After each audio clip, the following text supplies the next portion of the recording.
Hi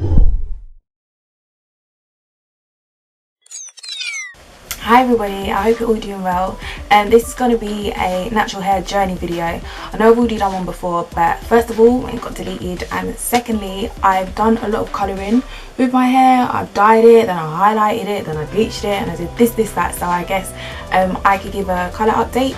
So I stopped relaxing my hair about 3 years ago. I didn't know about the whole natural hair journey thing. I just wanted to stop relaxing my hair because my hair wasn't growing past a certain point. It would stop at like my shoulders, and before I ever relaxed my hair would grow way past my shoulders with no problem. I figured it was to do with the relaxer, so I just stopped.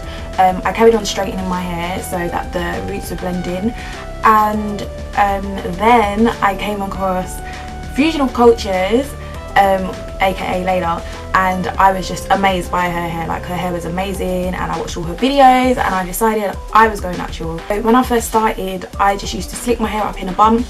I did that for probably about the first 6 months of me transitioning. It worked quite well, but then me slicking up my edges with gel every day started taking a toll on my edges, and they weren't going thinner, but they were just hurting. Like, do your edges ever hurt? My edges were hurting, so I figured, okay, let's move on. So I had to think of a new solution. I thought of wearing wigs and weaves. So with the wigs, I would recommend wigs because you can deal with your hair whenever you want. You can take your wig off every night, moisturize your hair, wash it every week, deep condition, do whatever the hell you need to do with your hair. So that's going to be a downfall with weaves. You can only give your hair the love it needs whenever you take it out, which isn't that often for most girls. No shade. So whilst I had my wigs, as I said, I would take it off every night, moisturize my hair with water and conditioner in a spray bottle, then put some oil on it, some olive oil, castor oil. I'd wash it every week.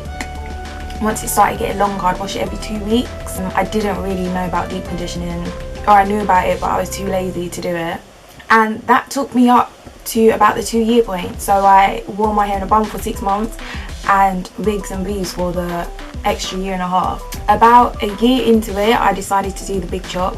I have no pictures whatsoever of my hair in a big chop because, I'm going to be honest with you, I hated it.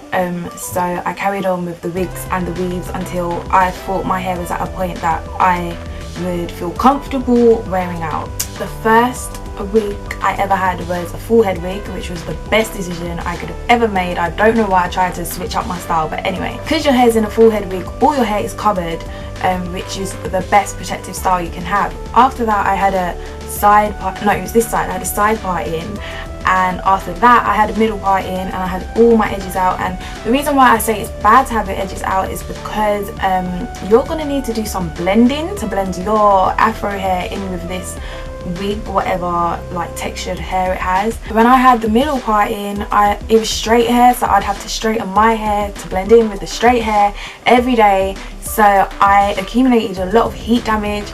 And then when I had the curly side part in, my curls weren't the curls of the hair, so I had to straighten and curl my hair to match the curls of the hair. Yeah, it's not a good look putting all that heat on your hair. Once I did decide to wear my afro out, I had all this heat damage all along my edges and all along the middle, from the middle part in hair. It was terrible, it was terrible. So if you are blending in your hair to match textures of Peruvian or Mongolian or whatever people buy these days, just think of the long run, you're damaging your hair. I also gave braids and twists a couple of tries, and they are quite good in growing out your natural hair just because it's a really good protective hairstyle, and your hair is protected. That's what a protective hairstyle is. And they really aid in helping you to grow out your hair just because your fingers aren't in your hair for a good 4 to 6 weeks, however long you wear them. I have a friend who has, throughout her whole hair journey, she's basically had her hair in braids, and they have grown her hair so much.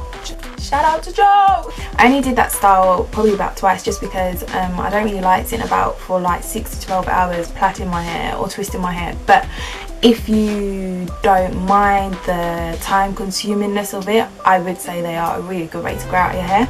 So after about the 2-year mark, I started wearing my hair out. So I did my hair slicked up in a bun for 6 months, and then like wigs and braids for about 1.5 years, and then I chose to wear my afro out.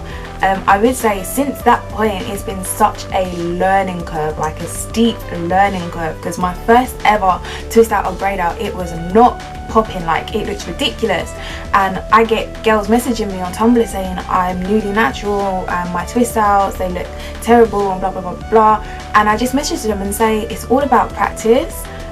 Even now, up to now, I'm learning how to get the best technique and XYZ. So yeah, it's all about practice. Then I started to have some fun and start colouring my hair. Let me say, first things first, if your hair is black, it is not going to come out the colour that's on the box. Number 2, if you're going to colour or bleach your hair or both, you need to be taking some type of precautions. Step up your conditioning game, step up your deep conditioning game, step up your moisturization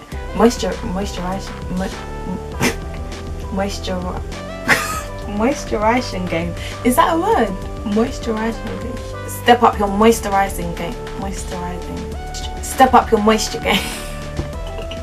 You need to step everything up. Me being silly, I wanted to be some blonde bombshell. I dyed my hair blonde twice. Well, I dyed it once, it didn't come out blonde. So I dyed it again, still didn't come out blonde. So then I got some bleach and mixed with the dye, did that once, still didn't come out, did it again, still didn't come out.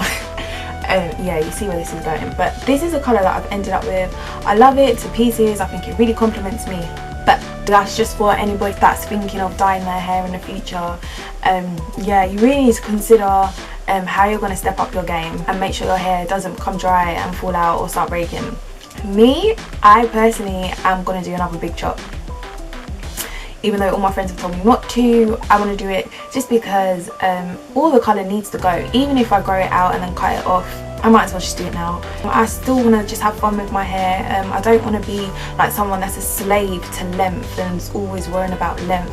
As you could probably tell, I've already cut off quite a significant amount of my hair already. About 2 months ago, I cut a lot of the length off, and I cut a lot of like short layers in, just so that it is bigger and doesn't weigh itself down and doesn't take as much effort to get the volume. So I am planning to big chop in the next coming months. You will obviously know when I do that, because I will obviously document it. But before I do that, I'm gonna just dye it one more time. I'm gonna dye it red, and I know that makes no sense. I just want to have fun with my hair. So yeah, I hope that helped anybody that's thinking of going natural or is newly natural or just wants to know what I do with my hair. I kind of just did this off the top of my head. I've probably left out a lot of things. If you have any questions, you can message me on Tumblr. That's my most used social media. And stay tuned for the big chop. Take care. Bye.